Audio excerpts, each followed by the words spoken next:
Ukraine से इस वक्त एक और बड़ी खबर आ रही है। यूक्रेन की खदानों को रूस ने बर्बाद किया है।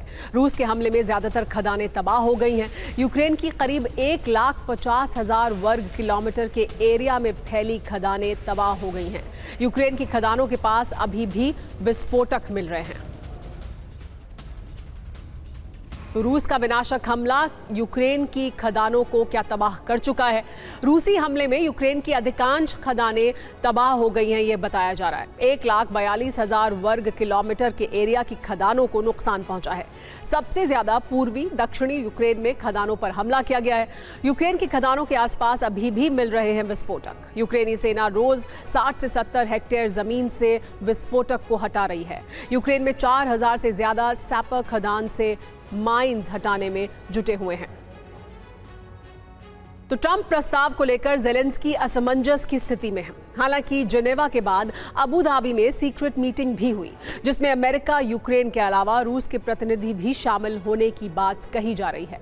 यूक्रेन 8 लाख सैनिकों तक सेना को सीमित करने पर तैयार होता हुआ दिख रहा है, जबकि यूरोपीय देश अभी तक ट्रंप के प्रस्ताव का विरोध कर रहे हैं, जिससे यूरोप में युद्ध के कई मोर्चे खुलने के संकेत मिल रहे हैं।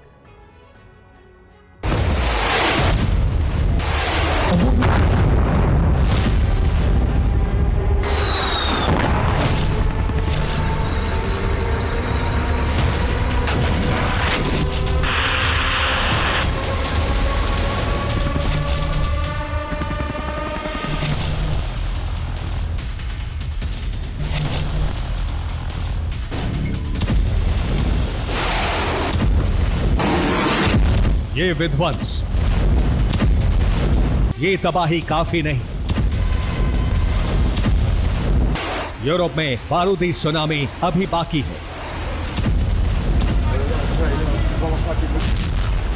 रूस के तेवर बेहद आक्रामक हैं,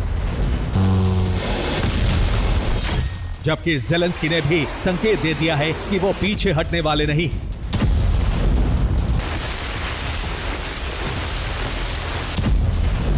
यानी यूरोप में युद्ध का विस्तार होने वाला है।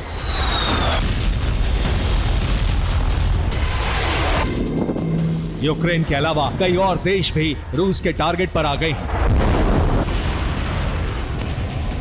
अब समझिए इसके पीछे की वजह क्या है।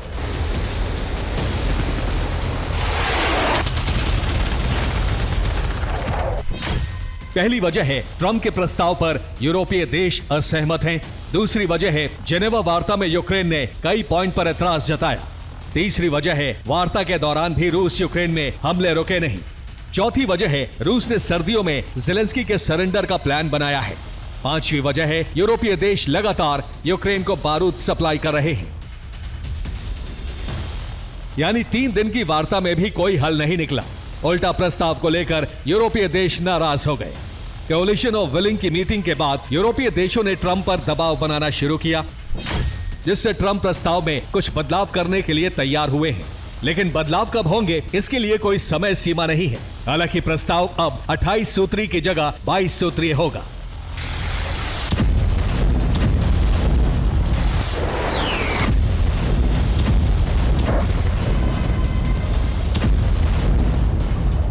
लेकिन उन 22 मुद्दों पर सहमति बनेगी, इसके कोई आसार नजर नहीं आ रहे हैं। हालांकि यूरोपीय देश सुरक्षा गारंटी मांग रहे हैं, जिस पर अमेरिका की तरफ से कोई संकेत नहीं दिया गया। हालांकि जेनेवा के बाद अबू धाबी में भी अमेरिका और यूक्रेन के बीच सीक्रेट बातचीत हुई, जिसमें युद्ध विराम प्रस्ताव को लेकर चर्चा की गई।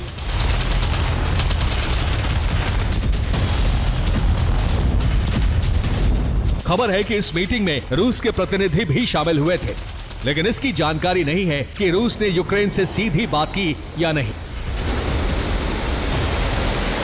हालांकि इतना तय है कि यूरोपीय देश नहीं चाहते हैं कि यूक्रेन युद्ध रुके, इसलिए वो लगातार यूक्रेन को हथियार भेज रहे हैं। दूसरी तरफ फ्रांस, ब्रिटेन और तुर्की की सेना भी यूक्रेन में तैनात की जा सकती है। इसका सीधा अर्थ है कि रूस और यूरोप में टकराव बढ़ेगा।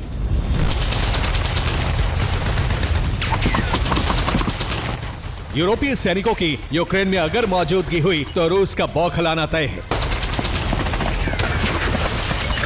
फिर रूस कहीं भी हमले कर सकता है।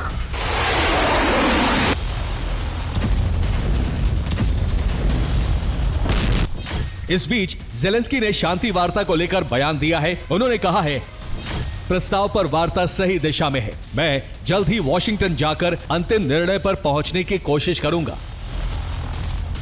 दरअसल जेलेंस्की प्रस्ताव को लेकर असमंजस की स्थिति में है।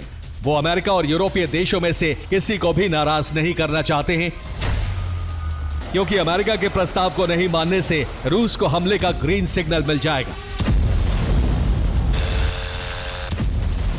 जबकि प्रस्ताव मानने से यूरोपीय देशों से सहायता रुक जाएगी।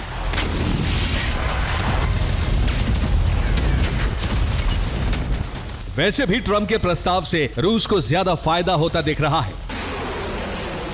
इसी वजह से रूस ने अभी तक प्रस्ताव को लेकर कोई विरोध दर्ज नहीं कराया है।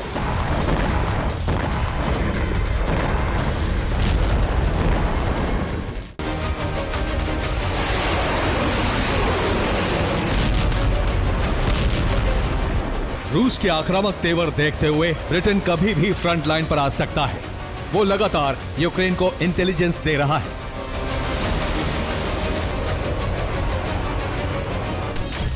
यूक्रेन ने ऑपरेशन स्पाइडर वेब चलाया था, जिसमें रूस को भारी नुकसान हुआ था। खास तौर से एनर्जी सेक्टर और मिलिट्री बेस को टारगेट किया गया। इसके लिए ब्रिटेन ने जासूसी की। ब्रिटेन के सर्विलांस ड्रोन ने तस्वीरें यूक्रेन के कमांड सेंटर तक पहुंचाई। कीव के रडार सेंटर से इस ऑपरेशन को ऑपरेट किया गया। ब्रिटेन से मिले इनपुट के बाद यूक्रेन के ड्रोन रूस में सटीक हमले कर रहे थे।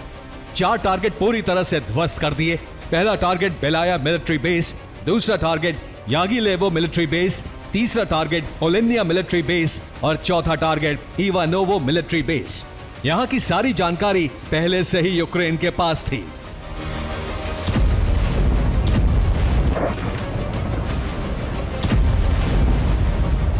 जैसे हालात यूरोप में बन रहे हैं, उससे लग रहा है जेनेवा वार्ता भी अलास्का वार्ता की तरह विफल हो जाएगी। हालांकि अगले 3-4 दिन में जेलेंस्की ट्रंप से मिलने अमेरिका जा सकते हैं। उस वक्त तय होगा कि जेलेंस्की प्रस्ताव के कितने पॉइंट पर सहमत हो सकते हैं। लेकिन अभी तो हालात काफी खौफनाक हैं। इस बीच ट्रंप के विशेष दूत विटकॉफ पुतिन से बात कर सकते हैं ताकि प्रस्ताव के लिए तैयार किया जा सके। जबकि रूस यूरोप में तबाही का ब्लूप्रिंट पहले ही बना चुका है। अगर जरा भी अंदेशा हुआ कि यूरोप हमला कर सकता है, रूस उससे पहले ही तबाही मचा देगा।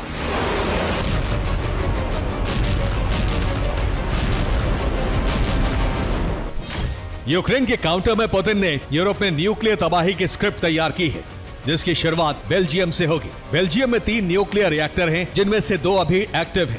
इन पर रूस बड़ा हमला करेगा।